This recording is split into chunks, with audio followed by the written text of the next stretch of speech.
Entramos, então, na segunda semana do desenvolvimento desse embrião. Nessa segunda semana, o evento que talvez seja assim o mais marcante seria a formação desse disco embrionário bilaminar. Tá? Então, nesse momento em que o processo da implantação já está se concluindo, né?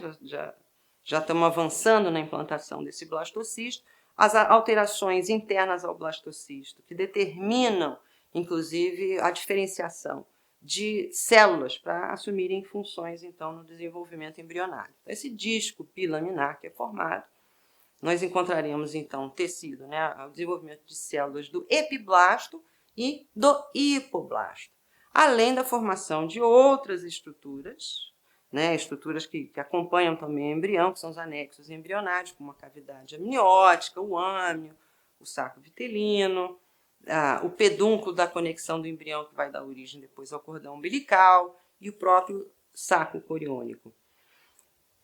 Essa fase também da segunda semana ela é interessante porque ela é esse momento em que conclui, né, essa implantação, como eu estava dizendo, do blastocisto, e em torno do 6º a 10º dia depois da fertilização, a expectativa é que tenha já o embrião já tenha se fixado no organismo materno, já esteja bem ali implantado.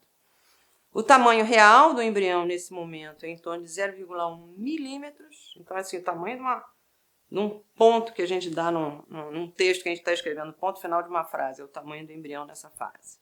E na segunda semana também é interessante porque ela tem a ver com um mnemônio, né? Que o fato de ser a segunda semana também pode ser a chamada do 2, porque é nessa fase que o embrioblasto então vai se dividir em 2, né? Que é o tecido, a formação das células do epiblasto e as células do hipoblasto. Essa é a fase também do 2, do disco bilaminar, como a gente estava mencionando. Nesse momento também, com a implantação, a gente começa a observar no embrião o desenvolvimento também das vilosidades coriônicas primárias e, nessa oportunidade, também 2 cavidades que são formadas, que é a cavidade amniótica e a cavidade vitelina. Em síntese das etapas da implantação do blastocisto, eu fiz uma sequência aqui para facilitar também a nossa compreensão e o estudo, né, para vocês solidificarem mais essa informação. Então, a zona pelúcida, aquela casca externa do ócito, ela se degenera em torno do 5º dia. O desaparecimento dessa zona pelúcida resulta no aumento do tamanho do blastocisto, porque agora que saiu aquela casca, ele consegue se expandir, mudar a forma. Essa degeneração da zona pelúcida se dá por causa de uma lise enzimática, então são detonados a partir do momento que começa esse primeiro contato da implantação, a digestão da zona pelúcida começa a se proceder. Essas enzimas líticas, que são liberadas também pelo acrossoma dos espermatozoides, dos muitos que estão ali rodeando para penetrar o ócito, exatamente na zona pelúcida, é o que desencadeia esses mecanismos. O trofoblasto, o blastocisto, faz um pré-contato no epitélio endometrial por volta do 6º dia. O trofoblasto começa a se diferenciar, então, em 2 camadas, né, que é o sincício trofoblasto e o citotrofoblasto, por volta do 7º dia. O sincício trofoblasto, ele invade, né, eu escrevi evade, mas ele invade os tecidos endometriais, formando, então, uma adesão também aos capilares, às glândulas e o estroma que estão na decídua. E o blastocisto, então, começa, de fato, a ter essa solidificação da implantação no endométrio a partir do 8º dia. Aparece no sincício trofoblasto aquelas lacunas que vão se represando com o sangue, para poder haver as trocas entre a mãe e o embrião, por volta do 9º dia. O blastocisto, então, penetra e digamos assim, fecha até a tampinha, né, nesse endométrio, por volta também do 9º dia. Essas redes lacunares que são formadas pela fusão dessas lacunas, que são formadas, esses lagos de sangue, essas poças de sangue, elas também já estão formadas por volta do 10º e 11º dias.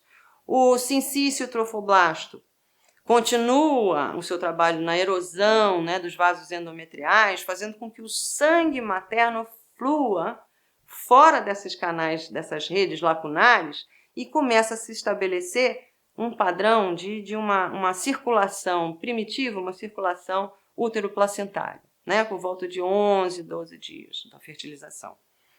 A falha no epitélio endometrial por onde houve a implantação, ela desaparece gradualmente, enquanto então esse epitélio de fora, externo, para dentro da cavidade uterina, vai se regenerando em torno do 12º, 13º dia, e por volta do 13º, 14º dia, o desenvolvimento então das vilosidades coriônicas primárias que darão origem à placenta.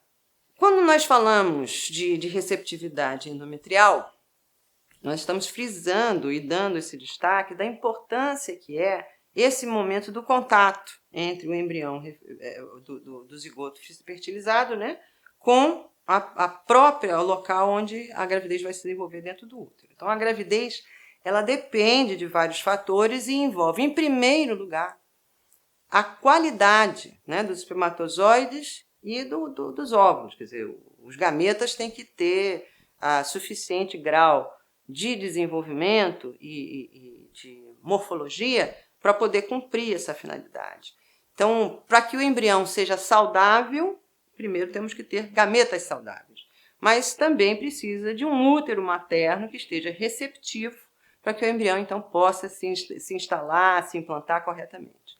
Falhas na implantação do embrião podem ter origem em diversos fatores, né? Entre eles, alterações dessa capacidade do endométrio em se tornar receptivo. E essa janela de tempo também da receptividade endometrial, para que o ambiente uterino seja, né, condutivo a uma aceitação desse blastocisto, ela é uma janela bastante curta e ela se dá num momento bem específico também do ciclo após a fertilização.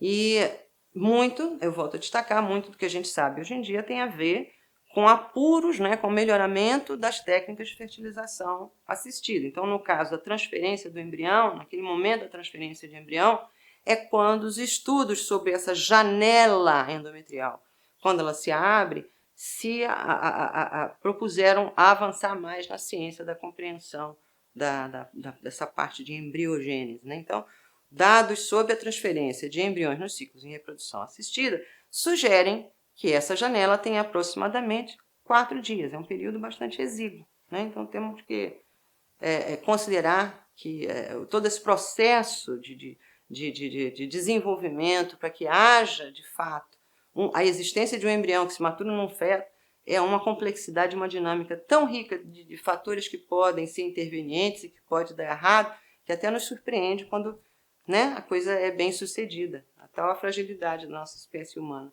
A falha, então, da implantação, ela é e continua sendo um desafio não só para a concepção espontânea, como também para a fertilização assistida. Isso aqui é a importante mensagem que eu quero deixar aqui para vocês. A pergunta que a gente tem que deixar claro é de quem é a responsabilidade dessa implantação. E como eu havia dito, a responsabilidade é uma parceria entre o embrião que está sendo formado, aquele blastocisto, que tem 60% aproximadamente de responsabilidade no sucesso da implantação, né? E os outros 40% do sucesso tem a ver com os fatores endometriais que conspirem para que essa janela de implantação possa acontecer no momento oportuno e de uma forma adequada. Esses estudos, então, de receptividade endometrial, eles vêm avançando, isso vai continuar avançando e é uma parte bastante importante de uma compreensão, até para quando já existem complexidades da mulher, antes mesmo dela programar a gravidez, e que nós daremos uma sequência nesse assunto, quando formos falar no módulo de cuidados, de atenção pré-conceptual.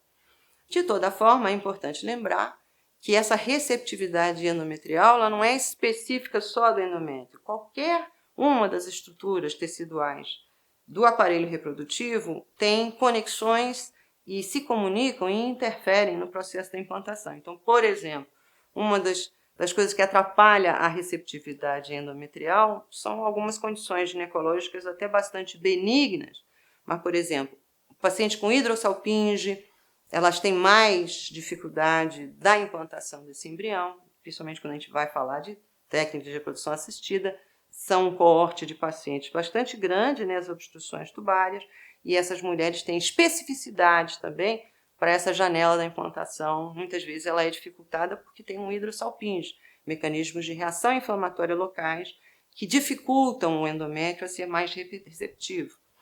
Pacientes que tenham endometriose ou que tenham adenomiose também têm fatores endometriais que podem tornar o endométrio mais hostil à implantação do embrião. Pacientes que têm ovários policísticos, né, a síndrome de ovário policístico, toda essa dinâmica de mudança hormonal, de interação, inclusive, local de receptividade hormonal, também pode interferir na qualidade desse endométrio para a implantação. Situações mecânicas, né, como a própria presença do mioma, também pode criar uma oportunidade de implantação mais dificultada. Então, são fatores que não são especificamente que tanjam o embrião e o blastocisto, mas que tem a ver com fatores locais de interação. E, enfim, a avaliação dessa questão da implantação do embrião e do sucesso também tem a ver quando a gente tem alguns defeitos do desenvolvimento do embrião que podem acarretar também defeitos da implantação. Então, nesse slide aqui, eu estou procurando trazer para você as possíveis localizações dessas dificuldades no desenvolvimento, onde a gravidez pode se implantar fora daquele local que seria o habitual dentro da cavidade uterina, de preferência no corpo uterino ou no fundo uterino, que seria o sítio ideal, digamos assim, de implantação. Mas quando há algum mecanismo que o atrase ou que modifique a qualidade, né, tanto do embrião quanto do endométrio, essa implantação ela pode dar fora do sítio, que seria aquele considerado padrão, e nós então teremos complicações já no início dessa gravidez. Então, os defeitos do desenvolvimento do embrião, como a gente sabe, a trompa, né, a trompa uterina, ela tem uma colaboração bastante importante no transporte do óvulo. Se por um acaso a tuba tiver, né, ou com uma obstrução, ou com um processo inflamatório, né, no caso daquela hidrossalpinge, ou o que pode acontecer é que essa implantação desse zigoto que está transformando em mórula e caminhando pela tuba, ela pode ficar mais atrasada. Então, nesse atraso, essa estrutura que não é apropriada, que ela deveria estar numa fase de evolução ou mais avante, ou menos avante, naquele espaço, né, digamos assim, dentro da tuba onde está ocupando, se houver um atraso em qualquer oportunidade dessa, a possibilidade de haver uma implantação desse embrião dentro da trompa e levando o que a gente chama então de gravidez tubular é bastante grande. Ou também, se houver um atraso bastante exagerado, que nem a trompa chegou ainda a tempo de poder pescar ali, né, aquele óvulo fecundado, pode acontecer de uma gravidez abdominal. Muitas vezes acontece de escapulir aquele óvulo fertilizado para dentro do fundo de saco de Douglas. E aí desenvolve uma gravidez abdominal, que é uma outra condição também bastante séria, tanto quanto uma gravidez tubária, né? Aquele cortejo das gravidezes ectópicas, fora da cavidade uterina. Se o defeito é na implantação do blastocisto, né, após esse desenvolvimento normal, esse blastocisto ele é saudável, ele está evoluindo normalmente, está indo tudo bonitinho, mas ele também pode sofrer uma implantação atípica se o endométrio também não estiver favorável.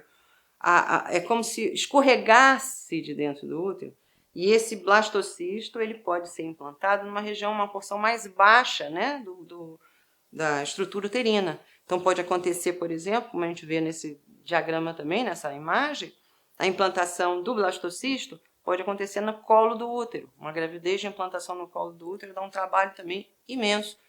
E geralmente acaba em aborto, e são abortos daqueles com sangramento violento, emergência daquelas que tem que ter uma equipe preparada, sabe?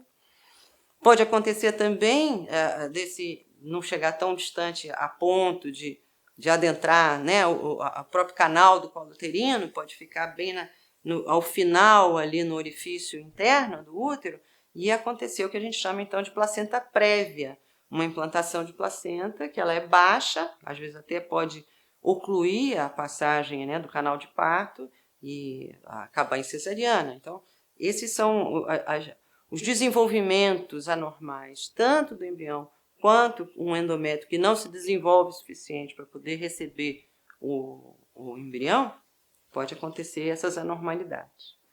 Agora, uma outra normalidade, essa também eventualmente vocês vão ver em questão de prova, é o que a gente chama de ovo cego. É um termo que é engraçado. O ovo cego, na verdade, é um ovo que não tem ovo, né? Então, o ovo cego é uma gravidez que a gente chama de anembrionada.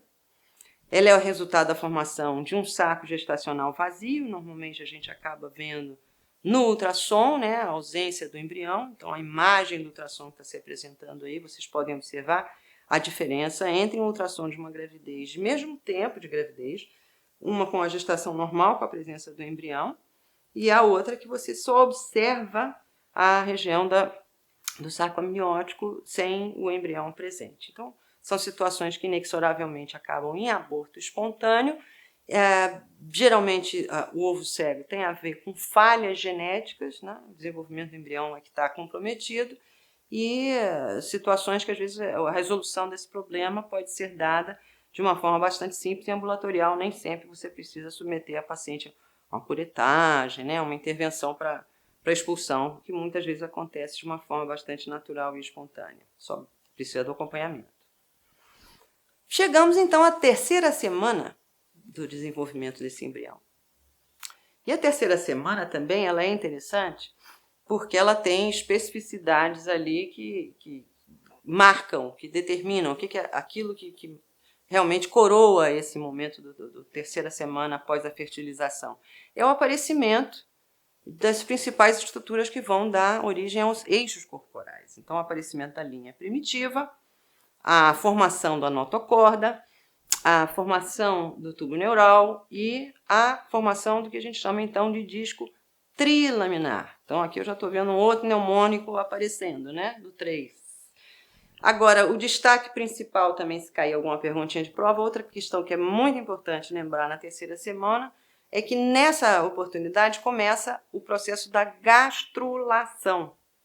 Então, quando a gente fala em clivagem, né, que é a divisão e desenvolvimento daquelas células dentro de um espaço contido, a gastrulação já determina que é uma passagem desse disco embrionário, que era, digamos assim, bilaminar e bem compacto, para uma coisa que vai começar a tomar uma forma, e uma forma tridimensional.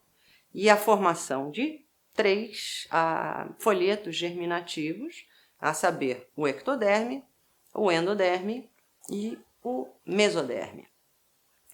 Nessa terceira semana, também como na segunda que eu falei, né, tem também esse mnemônico, né? Então, as 3 estruturas axiais são formadas, linha primitiva, notocorda e o tubo neural, os 3 folhetos germinativos, né? O ectoderme, endoderme e mesoderme. Então, essa sequência de raciocinar para memorizar melhor, né, os principais eventos que acontecem nessa fase facilita quando a gente usa esses mnemônicos. Então, a gastrulação, ela representa, né, a formação desse disco trilaminar, dessas camadas germinativas que vão levar ao desenvolvimento de diversos tecidos e órgãos do embrião. Ela começa, então, na terceira semana e esse desenvolvimento ele ocorre de uma forma mais intensa, com migração e diferenciação celular, para que se estabeleça, então, os eixos, né, do corpo humano. E marca, então, a gastrulação o início do que a gente chama de organogênese ou de morfogênese, da formação, né, do corpo.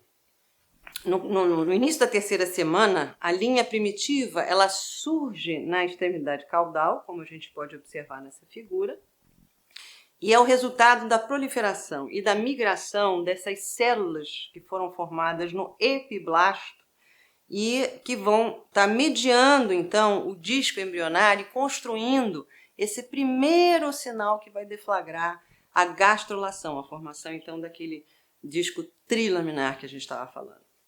Na extremidade cefálica surge o nó primitivo, que é uma pequena depressão no centro, né, chamado de fosseta primitiva, e ao longo dessa linha forma-se, então, o que a gente chama de sulco primitivo. O aparecimento dessa linha primitiva torna possível identificar o eixo embrionário, onde é que fica a cabeça, né, e onde é que fica o ânus, né, a cloaca. E após esse processo, quando formou-se a linha primitiva, a invaginação dessas células, né, do epiblasto, vão dar origem, então, às tais 3 camadas germinativas do embrião que nós estávamos falando. Esse slide, nessa fotografia, essa imagem, nós podemos ter um corte, digamos, transversal para poder observar o que acontece com a migração dessas células do epiblasto a partir da linha primitiva. Então, podemos aqui observar que o mesênquima, né, o que a gente chama também de mesoblasto, que origina os tecidos da sustentação dos tecidos conjuntivos do corpo, né, parte mesmo de esqueleto, de cartilagem e tudo mais, e um pouco dessa forma, né, um pouco do mesoderma vai formar, então, esse mesoderma intraembrionário e outras células que vão se deslocar do hipoblasto, formando, então, o que a gente chama de endoderma intraembrionário. As demais células que permanecem no epiblasto e no ectoderma intraembrionário, essa linha, então, essa linha primitiva, ela acaba regredindo depois da 4ª semana de desenvolvimento, e nós vamos começar a observar, então, a formação do que a gente chama de notocorda. É a notocorda que faz a definição desse eixo do embrião. E é a base, né, na formação do esqueleto axial de qualquer pessoa e a formação dos futuros corpos vertebrais. Essas células mesenquimais, então, elas continuam o seu processo de amadurecimento e a migração, migram cefalicamente do nó até a fosseta primitiva, formando, então, um cordão de células bem na região mediana, que a gente chama de processo notocordal. Esse processo, também com o passar do tempo, com o desenvolvimento, ele adquire uma luz interna, forma o que a gente chama de canal notocordal, que cresce até formar a placa pré-cordal, que é uma área de células endodérmicas, firmemente aderidas ao ectoderma, e que nessas camadas, com a fusão dessas camadas, elas vão formar, então, o que a gente chama de membrana orofaríngea ou bucofaríngea. Caudalmente, essa linha primitiva, ela começa a formar uma área também circular nesse disco bilaminar, que vai dar origem à membrana cloacal, que no futuro, então, vai se formar em ânus.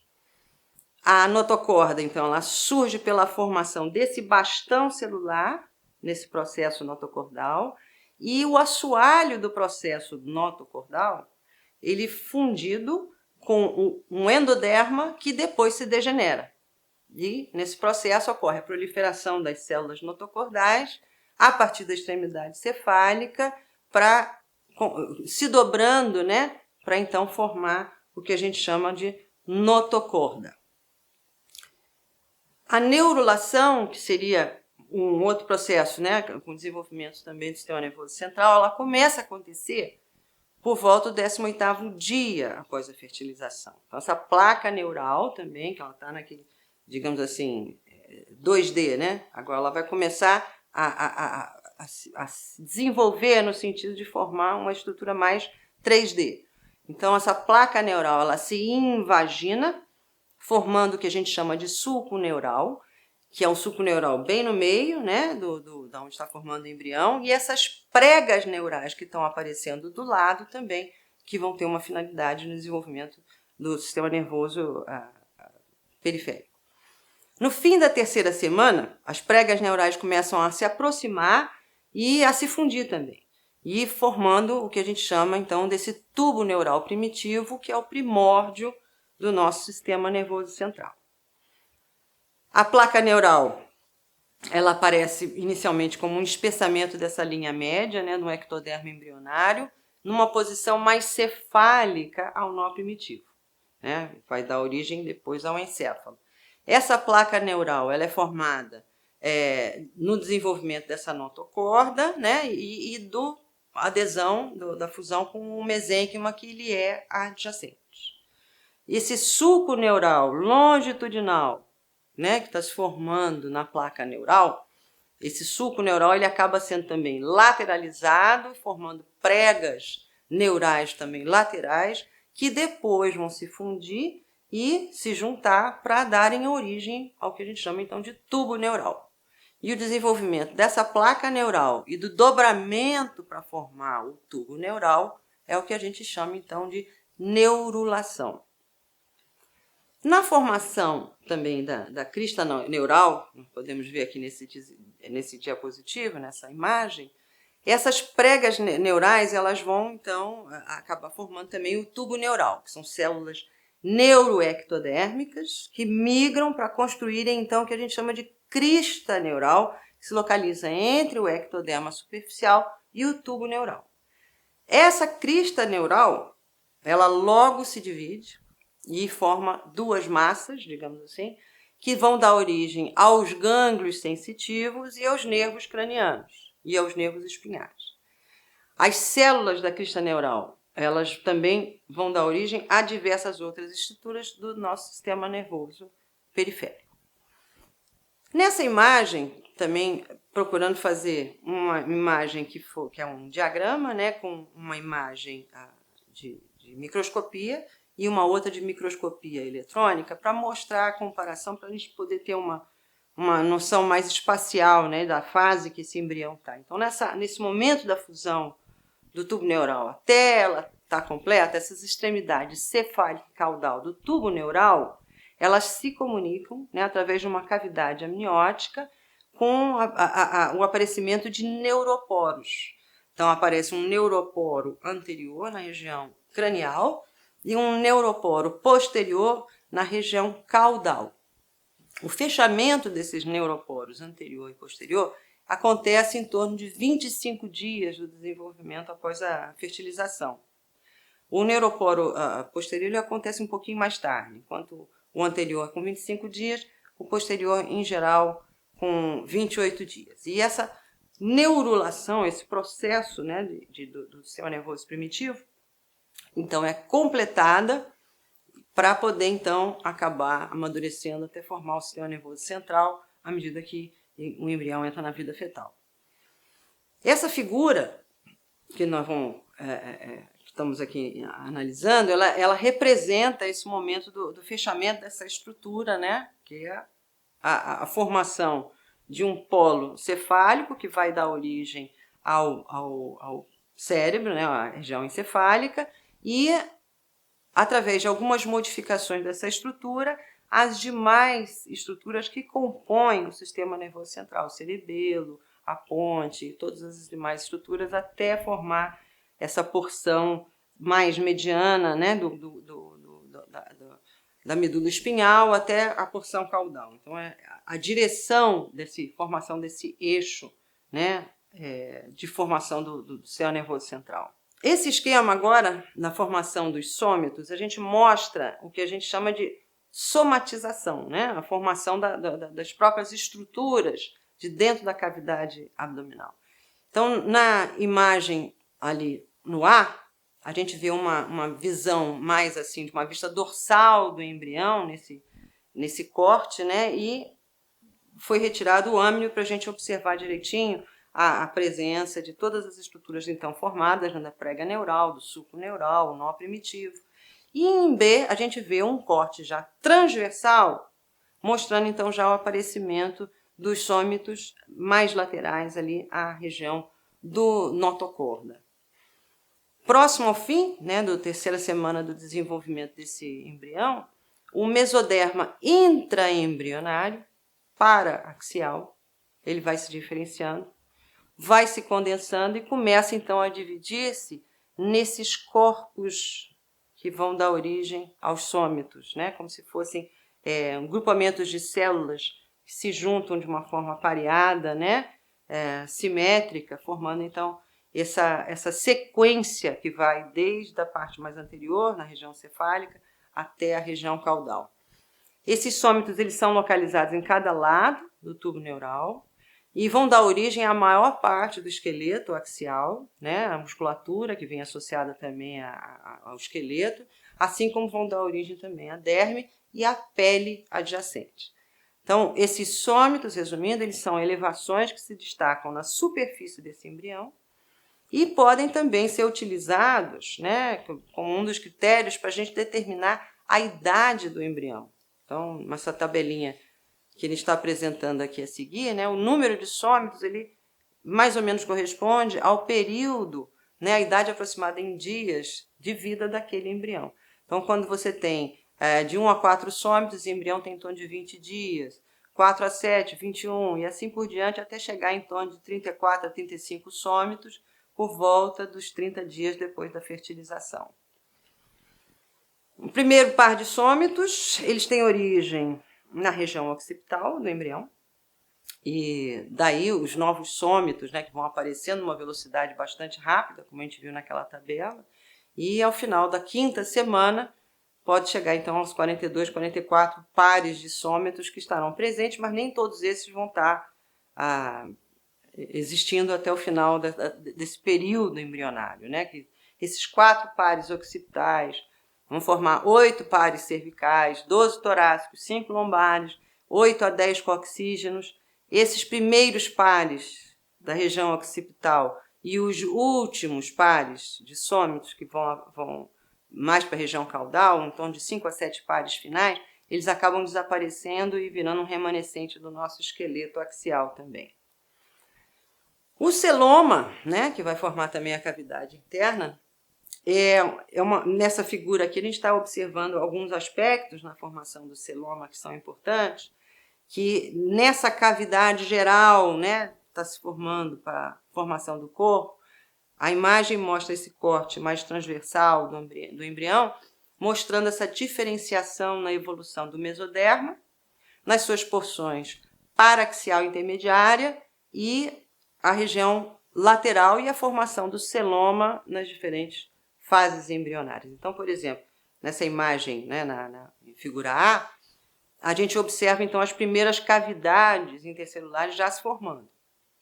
Nota que na figura B, o início da formação do celoma intraembrionário já está se apresentando. No C, a gente já observa que essa expansão do celoma, né, formando essa cavidade celômica intraembrionária, ela se comunica também com aquela extraembrionária e a formação também do saco vitelino, né, que está se formando pelo endoderma. Na imagem D, a gente observa que esses folhetos mesodérmicos, esplâncnicos, que se fundiram na linha média, formam uma membrana dupla, que separa o celoma intraembrionário do direito e do esquerdo, né? Então, aproximadamente no embrião de 21 dias, é isso que nós temos aí, apresentando-se como, né, o desenvolvimento do celoma. Mais adiante, esse celoma, ele que surgiu lá como um espaço isolado, né, nesse mesoderma lateral, ele vai formar também um mesoderma que vai dar origem ao coração primitivo, então um mesoderma cardiogênico. Esses espaços celômicos, depois, eles se coalescem para depois formarem essa cavidade única com formato de ferradura, que no final vai dar origem às cavidades corporais, né, cavidade peritoneal, pericárdica. E o celoma também ele tem uma outra função, que ele vai contribuir também para a formação do sangue, dos vasos sanguíneos, né?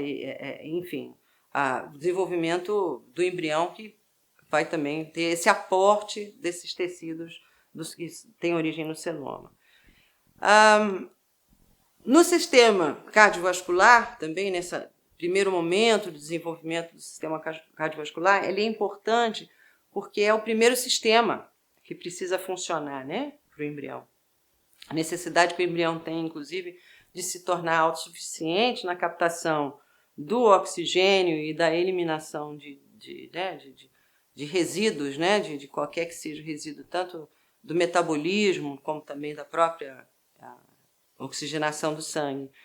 Então, esses restos, né, metabólicos, essas trocas metabólicas precisam acontecer, e com rápido crescimento no embrião nessa fase, só a presença da difusão, né, para poder haver essas trocas entre a mãe e o bebê, não são suficientes. Então, é preciso que o próprio desenvolvimento do sistema cardiovascular primitivo já comece a avançar para assumir essa responsabilidade. Então, o sistema cardiovascular, ele deriva principalmente do mesoderma extraembrionário, e esse mesoderma vai, a partir também da crista, da formação das células da crista neural também, que vão contribuir para a formação do aspecto, né, cardiovascular, da formação do sistema cardiovascular.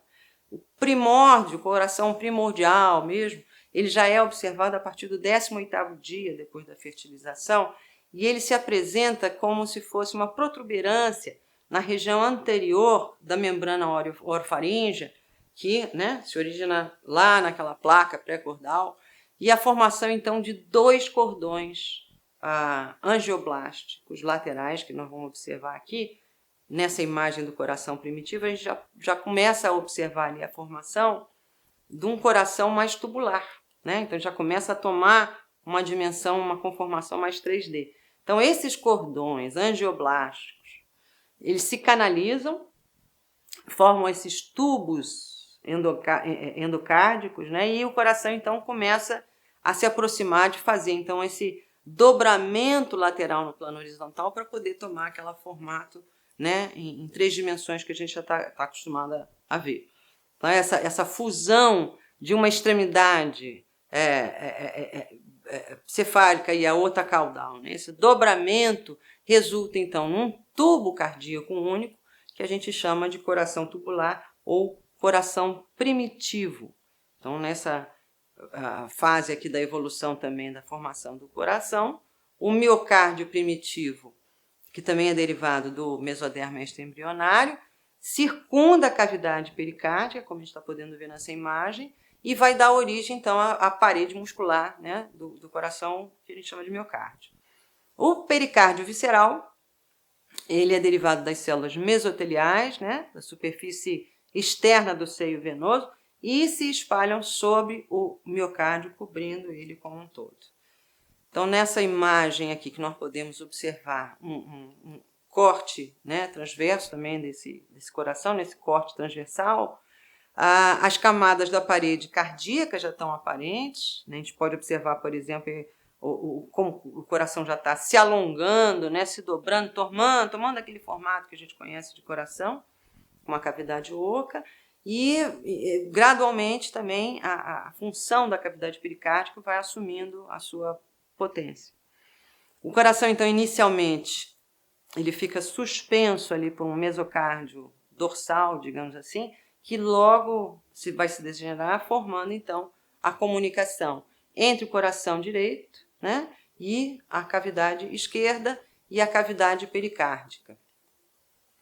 Essa imagem, nós já podemos observar também um coração já melhor, um coração primitivo ainda, mas já melhor, mais aparente, com o coração que a gente conhece já no adulto, e o iniciozinho da circulação também fetal. Então, inicialmente, né, a circulação fetal, embrionária, ela é um tipo de fluxo e de refluxo, a gente não tem assim, a capacidade das válvulas, né, de todo o mecanismo de fechamento das câmaras ainda, mas isso vai se procedendo ao longo da evolução também do embrião, né, desenvolvimento do embrião.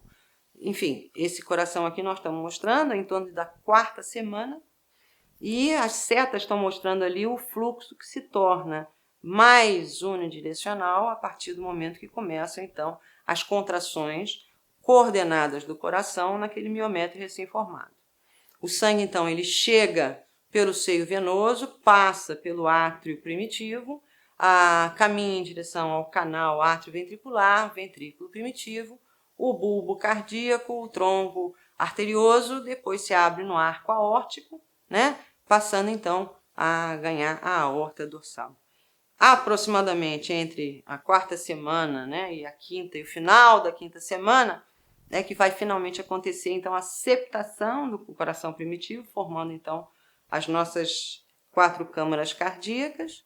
Então nessa imagem nós podemos ver já o coração primitivo formando um lado, quer dizer, nesse lado do ventrículo, né, primitivo já sendo formado.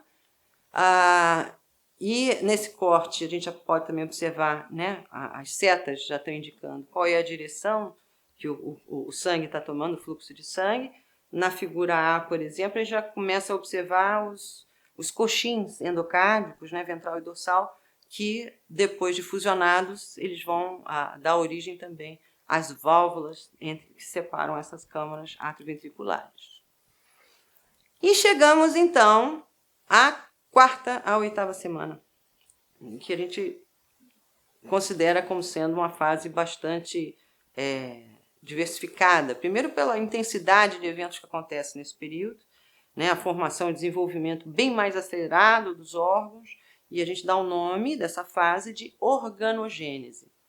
E se a gente fosse assim bem semanticamente correto, é a fase que a gente dá o nome de embrião, na verdade, né? Até então, ele é um pré-embrião. A partir desse momento que já aconteceu digamos assim, a formação daquele disco trilaminar e que começa a haver todo o processo de dobramento desse embrião para ter um formato mais parecido com o humano, é esse período bastante intenso, bastante produtivo, que é da 4ª à 8ª semana.